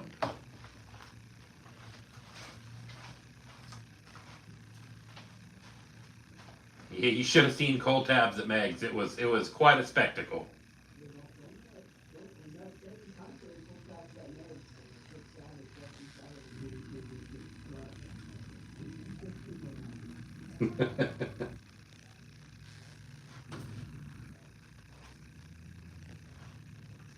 Really? Yeah. I didn't know that.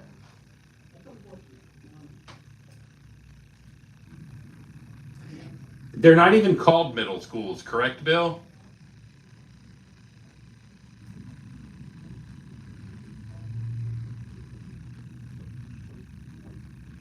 Okay, so the primary and intermediate was what I was thinking.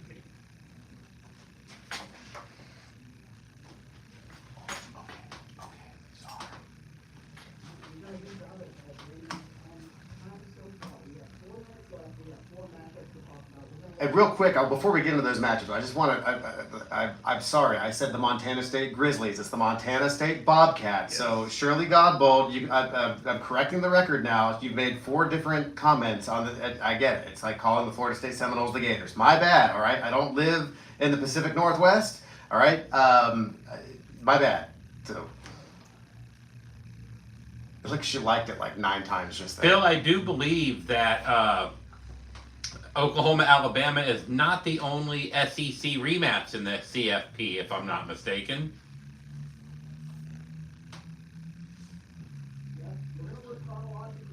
Well, on that Ole Miss Georgia, look, can we real quick talk about a local athlete that is connected to Ole Miss that made the news recently? Yeah.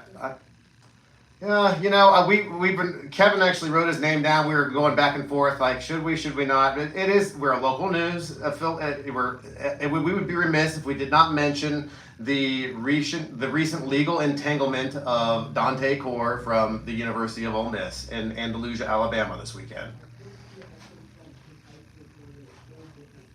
Yeah, he started off at Niceville his freshman year, Fort Walton Beach his sophomore and junior year, and Choctaw his senior year. Navarre, okay. Navarre, then Fort Walton.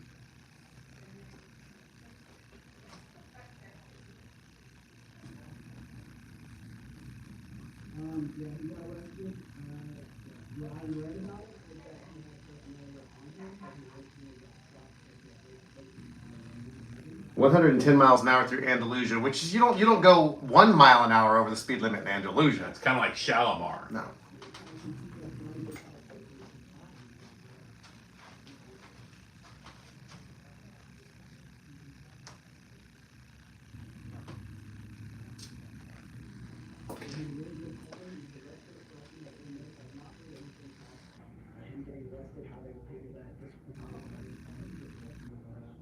I also want to say he's a nice young man too. I remember him as a student at Choctaw, and we'd be remiss if we didn't bring it up. But he's young. He made a mistake. Hopefully, he can gain some wisdom from it. It sucks that it happened just before the big game with Georgia, but it is what it is.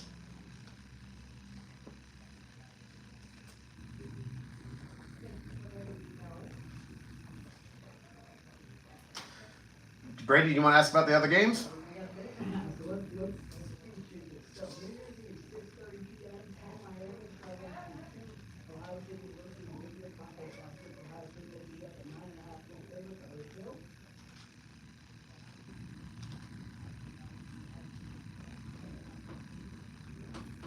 Woo!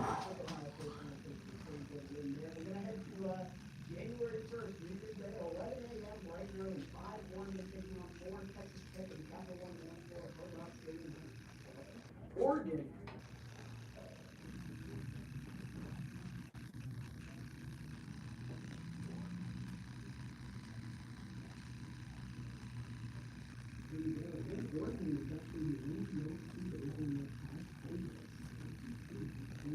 Next up, we will go with the 3 p.m. game on the Rose Bowl.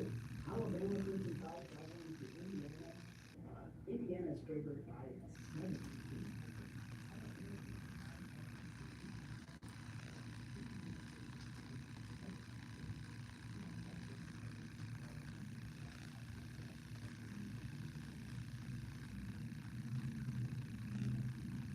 I think we'll be pretty close to that spread there. And then 10 seconds to what?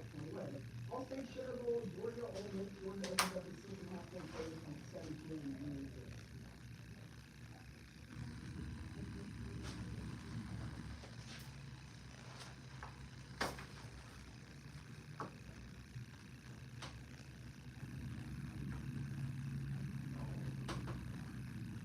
His name is Irish Bill. Thank you so much for joining us for these 2 segments. You're listening to Fort Walton Beach, What We're Doing with Garrett Stearns, Kevin Horgan, and Brady Brooks. Stick around.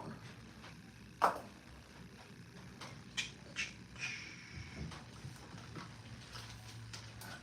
tell you, Alabama's going to put it on Indiana. I promise. I hope not. I don't want them to, but they will. Okay. When Jack and I went to Biloxi in October, and we placed $10 futures bets on national championship winners. Texas Tech was one, correct? Yeah, in fact, we both did. So we both have a $10 bet on Texas Tech to win, and that will pay out $220 for both of us. So you're rooting hard for them. I also have a $10 bet on Indiana. That'll pay out $210. I have a $10 bet on Miami. That'll pay out $72. And I have a $10 bet on Alabama. That'll pay out $80. So Wow. I have 4 teams still, and I really hope it's Texas Tech. Well, I don't think anybody can beat Ohio State, and I don't think Indiana can beat them again. Sports scripting doesn't work that way. You're right. Indiana won't beat them twice, Yeah. if it comes to that. I think Georgia's If they the do, only it'll be team. one of the biggest Right. sports stories. I think Georgia's the only team that can compete with Ohio State's talent, and they didn't lose any coaches.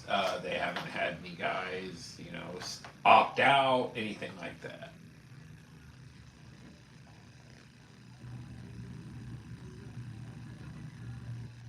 Adam the freaking Woo. Can't believe that shit. Yeah, I mean, we were so close. You had just told me the day before. I mean, it's just like the Ultimate Warrior retiring and dying the next day. I thought it was a joke when I heard that. Yeah. I mean, being 50 years old, I did too. And then, I started to hear some of the stories about how it all went down, and, Tampa Jay went and got a ladder from a neighbor's house and climbed 3 stories and looked in his 3rd-story bedroom window and saw him lying in bed. The Warrior? Yeah. Was he in there queering with anyone? No. No. He wasn't about that. They did not have his face painted. You know what I wanted to know is, how can you look at somebody that is asleep in bed and say, "Oh, he's dead. We better call the cops." Through a window on a ladder? I don't know, maybe. Through a 3rd-story. Well, we always knew when he was winded because he just. No, I'm talking about Adam the Woo. Oh. I thought you were talking about Warrior. No, one of Adam the Woo's friends was supposed to meet up with him. Came earlier in the day around noon. Couldn't get a hold of him, so he called in a welfare check. The cops couldn't gain access, so they waited. Then his parents came out a key and then let the cops in. That's when they found him. But the reason that they went inside is because somebody got a ladder and climbed up to the 3rd story and looked in through Adam's bedroom window and saw him sleeping in bed and said, he's dead, we better get in there. And I was wondering, how do you look at somebody who's sleeping in bed and decipher? Maybe it's a former partner of his, and he knows his sleeping style. Like maybe he usually has a pillow between his legs, and at my older age, I have to have. Maybe a he pillow was between on my top of legs. the covers, Yeah. or I'm not sure. Maybe he has one leg out usually, and But there's still a lot to find out. There's still a lot that we don't know that we will find out when the autopsy's performed. Where did the Woo name come from? He explained it in the video, and I completely forgot. The Woo. But maybe we can clarify. It's WOO, not WU. Yeah, but not like Anybody's hitting a gong. right. I wonder what the Andalusia jail is like. Probably not nice. I wouldn't mess with Dante Core though. That's a big No. boy. No, he'll be fine. I mean, it's like somebody told me in 2025 the speeding's worse than the marijuana. Yeah. 111's unlawful speed. I believe that's a stiffer penalty than possession. If In there's Alabama though, marijuana is like heroin. I mean, they don't It's like murder, yeah. They don't. That's They true. treat it exactly the same. I always feel like a criminal whenever I cross into the state of Alabama. I smoke weed. I have a marijuana pen. It's great. It's medicine. It's legal. I also like getting high. It's legal. You know, it's. Yeah. I prefer that over alcohol. Alcohol. Yeah. No hangover with weed. There's no liver damage. Right. There's no headache. There's no throwing up. The only fight you're going to get into is if someone eats the last piece of pizza or if you happen to lose your video game. Right.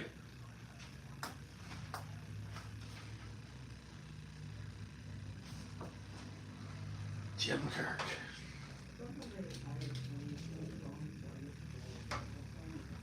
And then the break runs out and then we run out of time. You're gonna have to sing.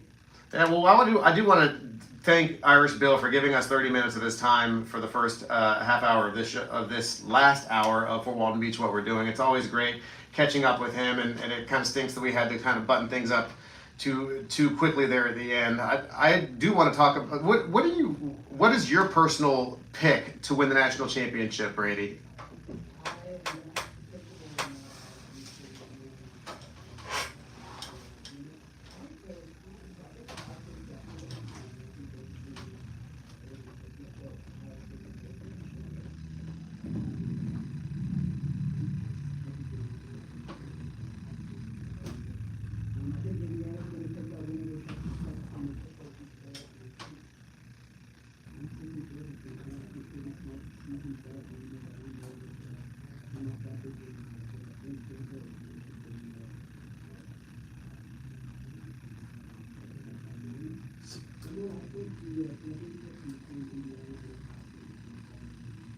So Brady, if it comes to that, are you saying you think Indiana can beat Ohio State twice in a month? I don't think the sports world works that way. I think I that, know it doesn't.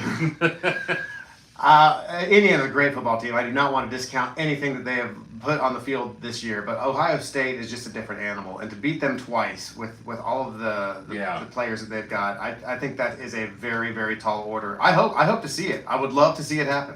I don't see it happening. I think Ohio State would have a tougher time with Georgia than they would against Indiana. They have a former wide receiver as their offensive coordinator, Brian Hartline, and ever since he's been calling plays, it's just been a whole different animal.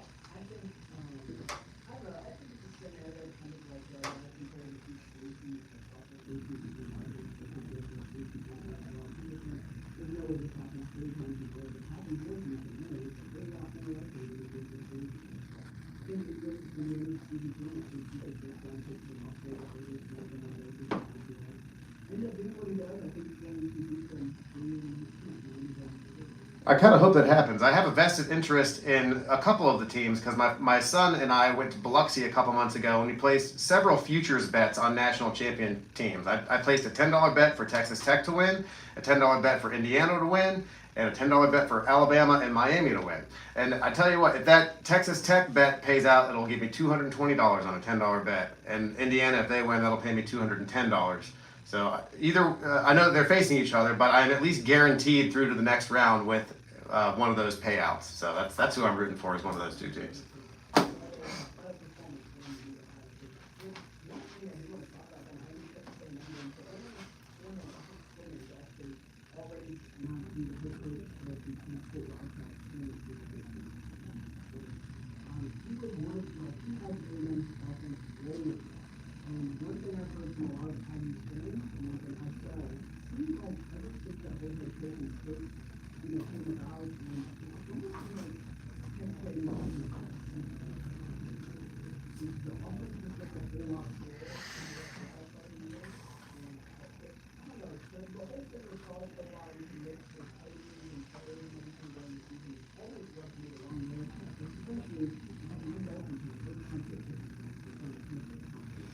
Yeah, your Dolphins looked really good this weekend too. They did not look like a team that has given up on their coach. That's for sure.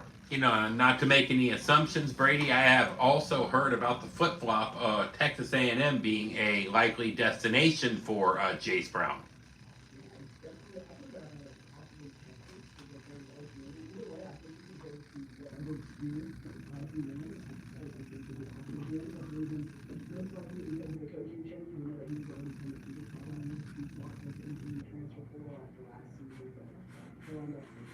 I want to talk about my mind. I am so happy. I feel like a fraud ball. Now, the Jack is not here. I didn't pursue it. I'm going to do it. And then for them, we're 2 weeks ago. What's supposed to be a Sunday night game? What's what we really take this game that's supposed to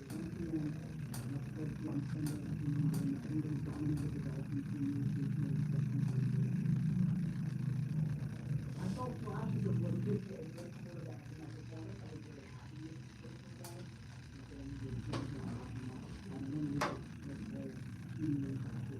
And he had a whole week of game film, the whole game film, and it was film. You reviewed it, you came out against the Bucks, you were playing for their position. It was very possible, and it almost happened that the Bills had the rest of the season. The Bucks had something right for them.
nothing to lose.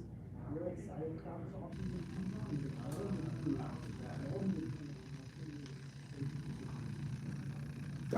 That's a very good summary, Mr. Brady Brooks, Miami Dolphins fan, and as a Patriots fan, very unfortunate that the Chargers are resting their players. You know, I have to ask you, the Dolphins aren't going to be making the playoffs.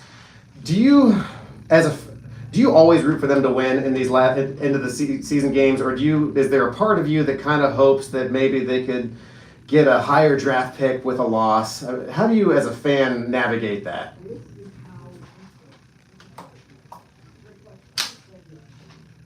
So as a Dolphins fan, I haven't won a playoff game in 25 years. I haven't had a good quarterback since Dan Marino. So yeah, I haven't, put in exactly what he's on, but the goal of this sports fan is to focus on it. And obviously when they win, you can't talk a lot. So you have winning as the component to the entertainment. So you think, okay, so we're winning this game. End up with more entertainment than nothing, or we're losing a considerable draft pick. What's wrong with the club is the fact that the Miami Dolphins were never make the right choice. So you take a bigger risk on one game than just being out on the media side and then hoping you drive it. It doesn't come very often. So I've noticed that it's more productive in the offseason too than online. Leading to the offseason, and we're at the point of the season where we don't want to start. We want to move to get it done. We want to move to the first 5-6. And now we're out of the playoffs, but honestly, the difference between personality and company as an undershirt, we do, play up and we do really play the better. So, I'm rooting for a win. I hate the Patriots. I really want to win. And this is a Michigan State game. I think we're going to be going over the Super Bowl for the next year. And Baltimore for the year is going to be the guy. So this is a really good game. I'm really excited about it. The offseason is too long. We really need to try to get some competition. Kevin, do you agree? I know that you're a Vikings fan, and they had a big win this weekend when they didn't really have to, and they dropped about 4 spots in the draft. We'll talk about that on the backside of the break, and a little bit more. I know that you have a story you want to share about a local experience at a movie Cineplex, Brady. So you're listening to Gareth Stearns, Kevin Horgan, and Brady Brooks on Fort Walton Beach. What we're doing, FM 94.3. Stick around. He didn't have a whole Paul Rubens thing, did he? No, I hope not. It'd make for good radio if he did. Sure would. Sure would, get it? Sure would.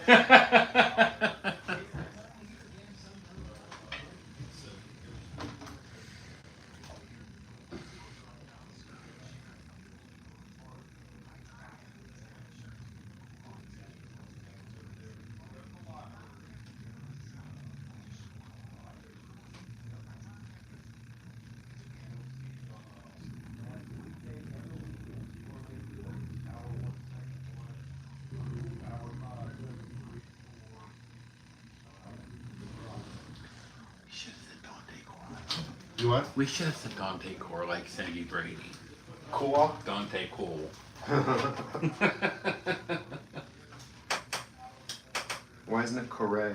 It is weird that it's right on the cusp of the game itself, and is he just that? He hasn't sniffed the just field all year. I don't non-factor. think it's going to be a distraction. You'd think that there would just be some sort of story on ESPN. Yeah, I don't about even it, think. you know? I mean, I don't know. I don't even know if he's on the practice squad. He's probably going to catch a red shirt. He is a nice guy though. I A remember gray he was shirt. very attentive to my teaching style. You know, it's funny because he was committed to Auburn for the 30 longest seconds. time. I have a feeling he probably would have played quite a bit more if he would have stayed at Was he a Auburn. 4-star or 5-star? He was. It depended on the 24/7 Rivals, ESPN. One of them had him a 4. Everybody's had him a 3.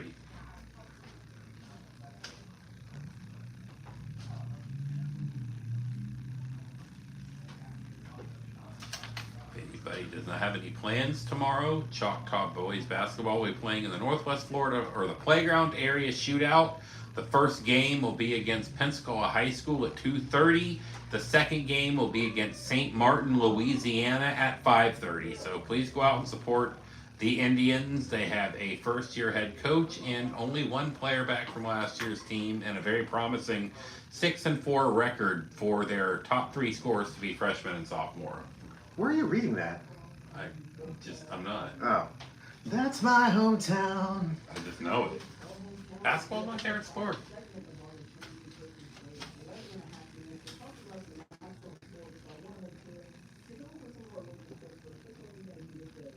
That they deserve. Yeah, thank you, Brady. Go ahead with that.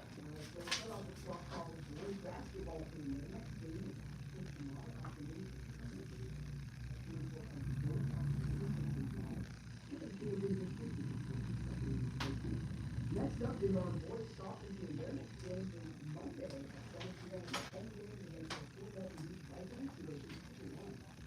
FWB is at 8-2, and the Vikings are 6-3-2. Schedule is a home game. I'm not sure if Joe Evans Stadium is still in the nation. We wanted to talk about that State game that they were going into. State was actually one of the best in the national and state. A game like that was there. We talked about unfortunately they took and lost 5-4 against the Ah. shootout, but they didn't get the win. I thought that got a chance to do it. I was surprised though. I'm not Brady, just to backpedal for a second, Choctaw plays 2 games tomorrow in the playground area shootout. They will also play St. Martin out of Louisiana at 5:30 p.m. You catch a Choctaw doubleheader. No, they won their last game. They lost their last game against Blount High School out of Mobile, but they won the game before that against Escambia, which is not only a district game but a road district game. That's always a big win anytime you can pick up a district win on the road.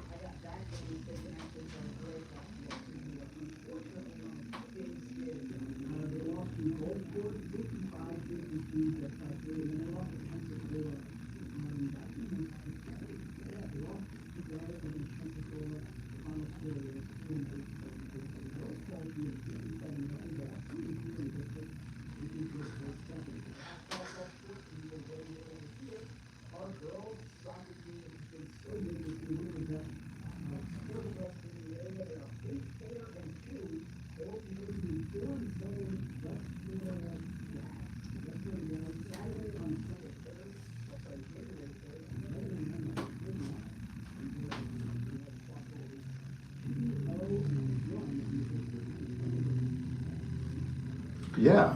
Well, if the playoffs were to start today, the Choctaw girls soccer team, despite having a good record and actually a decent strength of schedule for the Panhandle, they would be the 8th seed in the playoffs. That's so they incredible. would not host.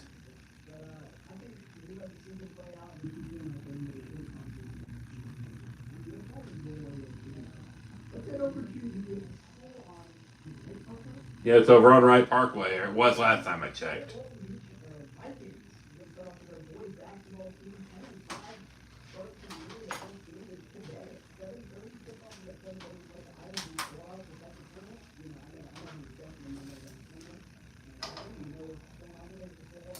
I do know that they're in the Island Beach Block tournament. They had a very close win yesterday against Gulf Breeze at home. The tournament's at Fort Walton. And just as a comparison, this doesn't mean anything. Fort Walton hosted Gulf Breeze and won by 3. Choctaw hosted Pine Forest, Fort Walton beat Pine Forest by 3 at home. Choctaw beat them by 31 at home with a running clock.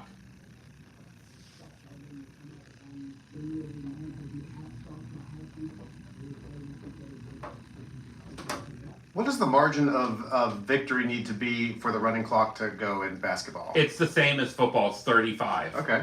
And Choctaw, guys, has not lost or has beaten Fort Walton Beach in basketball 9 years in a row. 8 of the 9 years, it was both times. Actually, 1 year was 3 times the district tournament. But last year, Fort Walton won for the first time in 16 games, but Choctaw came back and won the rematch. So Choctaw has beaten Fort Walton 9 years in a row in basketball.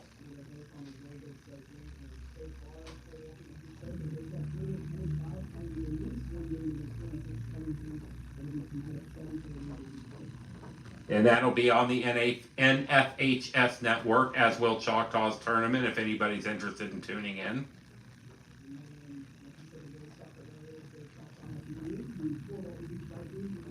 Visiting, hopefully they'll be stadium on Monday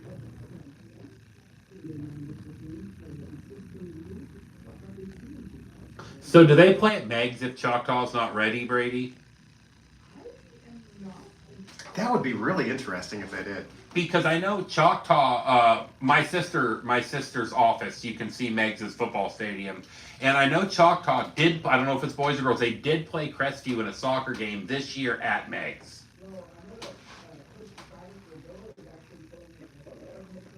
Yes.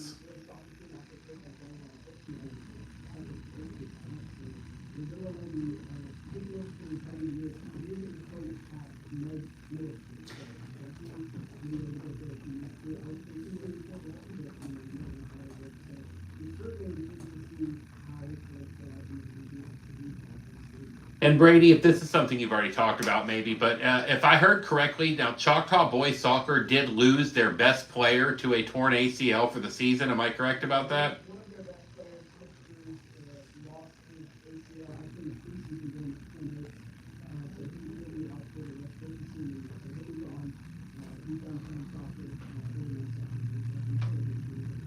That's a big blow to Choctaw and a big blow to him being a senior.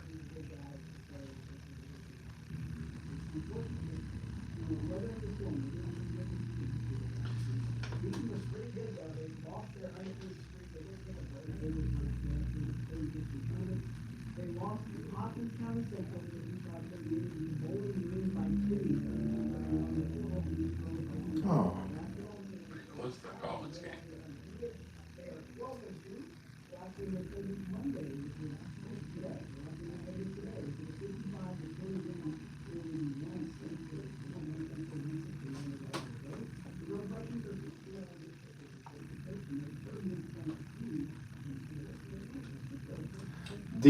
So they lost 2 games in a row. What were the scores of those games?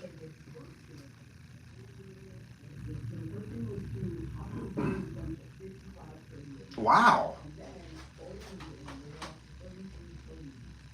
That one is more normal, but yeah, as good as they are, I mean, how good is that other team that just blew them out of the water? Major university, you expected a bigger margin.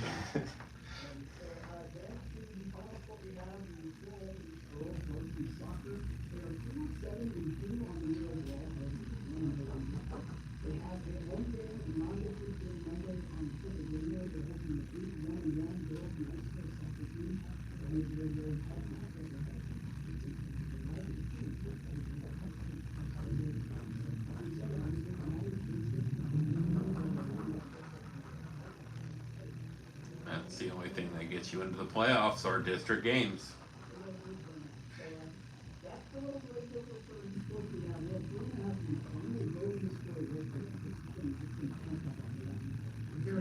Yeah, well, but for the setup for our listeners, you are a high school senior, and you have not you as well spoken and good at this job as you are not even 18 years of age yet, sir. And go ahead.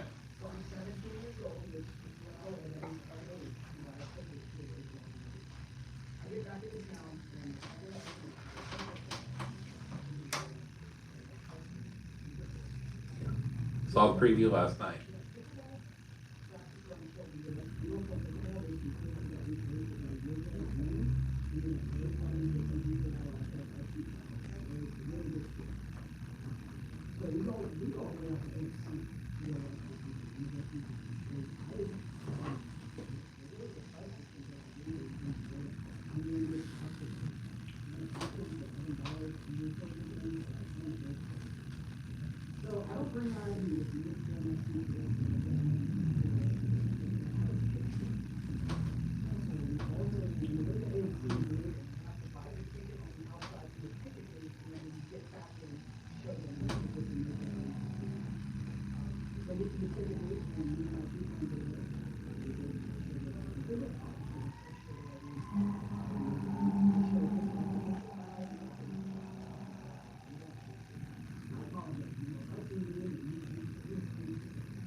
the left, and then out to the right, down to the right. They see me go left, and I guess this is where we security starts walking, and as soon as I get in the theater, I go sit down, and I just go, no! And so I look down, and I'm not doing this tonight, get down here, and know what this is about. So I walk down, I'm like, dude, I'm 17. And he's like, you know, I have to be 10. So I ran up all my little things from the living business. Obviously, I'm like, it's a valid idea. I have a valid idea. You say that you have to have it on the person. So it was a very frustrating experience. I really upset, especially because I wasn't doing anything illegal. I was actually 17. Brady, did you think about ordering your tickets online? I